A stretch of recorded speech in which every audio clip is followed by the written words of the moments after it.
Gyvulininkystės imasi dažniausiai tie žmonės, kuriems nuo mažų dienų rūpėjo gyvūnai. Tauragiškis Antanas Vitkus vos prieš 2 metus nutarė rimtai imtis ūkininkavimo. Iki tol kelerius metus supirkdavo veršelius ir juos užauginęs parduodavo, o dabar pasuko mėsinės gyvulininkystės kryptimi. 5 žindenės su prieaugliu ramiai ganosi pievose, iš viso 65 galvijai. Kitais metais banda pasipildys veršingomis telyčiomis. Mano banda buvo vien tik buliai. Bet kažkaip, kai paskaičiavau, kad man supirkinėti veršiukus ir auginti šiandien brangu. Tai nuo pernais rudens tai sugalvojau pats savo užsiauginti žindenės. Šiemet vėl yra užsakyta tų aubrakų. Kelias telyčikės, tai ir grina ant žindenį.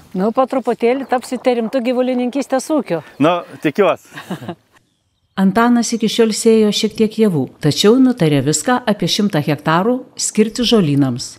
O kaip paįvairinti racioną, rado sprendimą su draugu. Mes taip susitarę su draugu mėsą mainyti į šiaudus. Su draugu esam pasidarę irgi tokią sutartį. Aš jam važiuosiu, jo yra pieninis ūkis, jam važiuosiu sukti šiaudus ir mes taip padengsim vienas kitam produkciją. Aš jam atlieku paslaugą, jis man už tą paslaugą atiduot produkciją. Kukurūzų silose, rulonais. Sėti pačiam kukurūzus vėl prasideda. Padargai. Pasėti, nupurkšti, prasidėti chemiją, ko labai nemėgstu chemijas. Po to prasideda silusinės, nuėmim smulkinims ir vežims. Vėl papildomai atsiranda išlaidų, vėl technikai, o čia reikia jau nemažų pinigų. Jeigu visą žemę pavertėte pievoms, tai su šienavimu reikalų daug yra, ar ne? Smagu. Smagu šienauti? Smagiau negu su javais. Smagiau su javais. Nedažnas ūkininkas tai pasako. Man smagiau su gyvuliais negu su grūdinė kultūra. Kiek nuo pašarų ruošimo mašinų priklauso paties ir pašaro kokybė? Jeigu taip ignoruosime gamtos kartais išdaigas. Svarbiausia yra pats aparatas. Nuo pačio aparatą priklauso kokybė pačių pašarų. Ir aišku, nuo orų. Žiūrėjau į diržinį. Ir aš pernai buvau pristatyme šito preso. Tai man patiko, kaip jis dirba. Patiko pačių rulonų suspaudimas, pats greitis ir tai, kad nereikia galinga traktoriaus. O galinga traktorių reikia pinigų. O man gyvulininkystės ūkį, man nereikia galinga traktoriaus, man užtenka ir 110-100 arklių traktoriaus.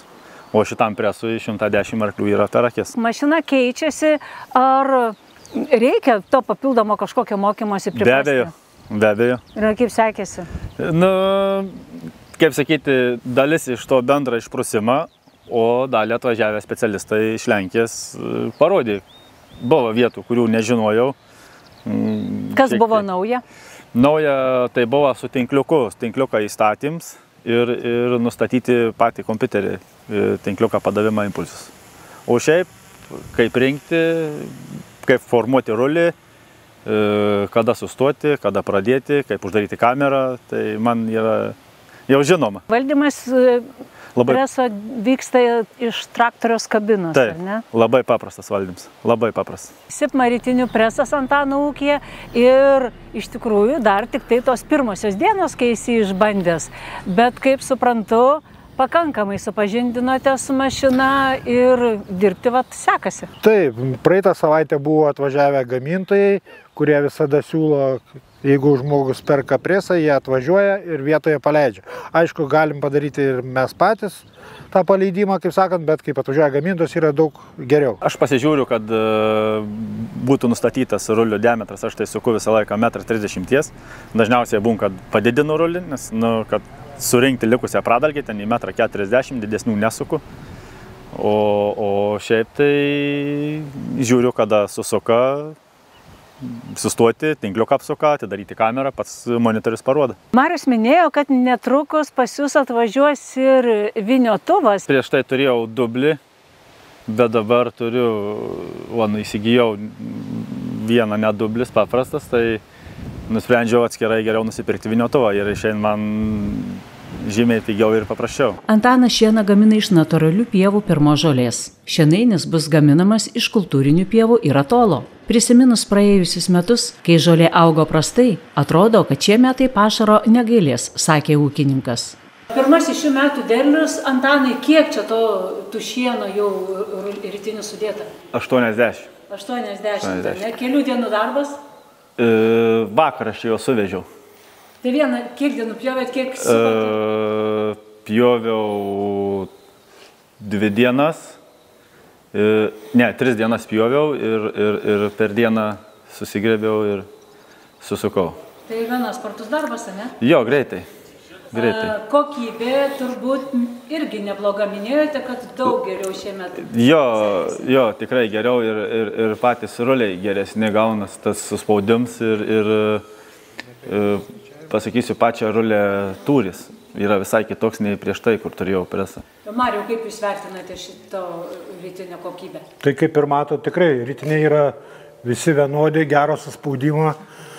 Aišku, tas spaudimas yra reguliuojamas, bet kaip Antanas ir minėjo, jam netgi sunku palyginti žolės derlių pernykštį ir šiemetinį, kadangi šitie rulonai yra daugiau suspausti, daugiau šieną pareina, tai ir svoris jų yra didesnis.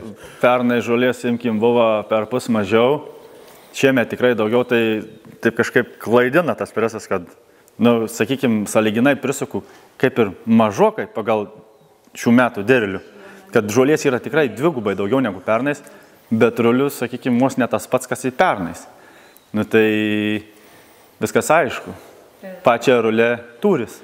Sipma presas yra našus, nereikalauja daug arklio galių, kaip matėme, susuka gerai nuo pat centro suspaustus rytinius. Galima dirbti su juo nuo 90 arklio galių. Jis turi rotorių, turi peilius, turi kintamą kamerą, 5 diržai, grandinės eina japoniškos. Dabar, jeigu pradėtumėm nuo tam tikrų detalių, paminėjote, kad turi peilius. Peilių paskirtis smulkinti, ar ne? Kokio dydžio tie pjausniai gali būti? Taip, tai jeigu naudojant visus peilius, būtų kažkas apie 5-6 cm ilgumo žolė. Jau mažiausiai? Taip.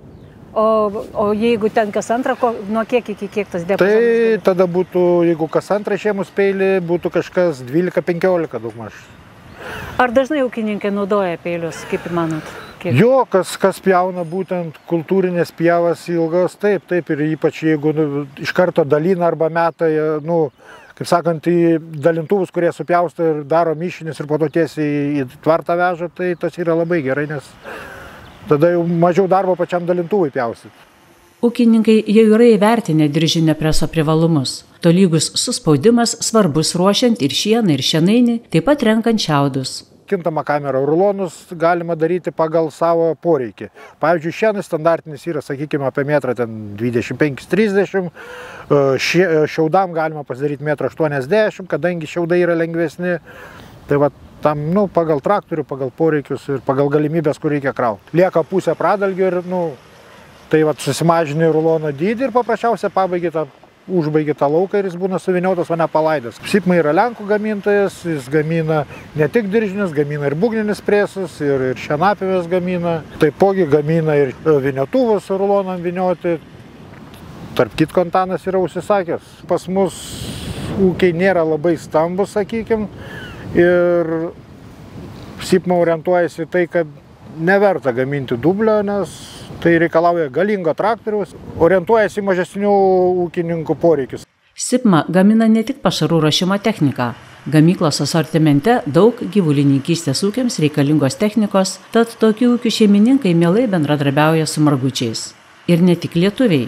Neretai Panevėžyje įsikūrusioje bendrovėje svečių sulaukiama iš Latvijos bei Estijos.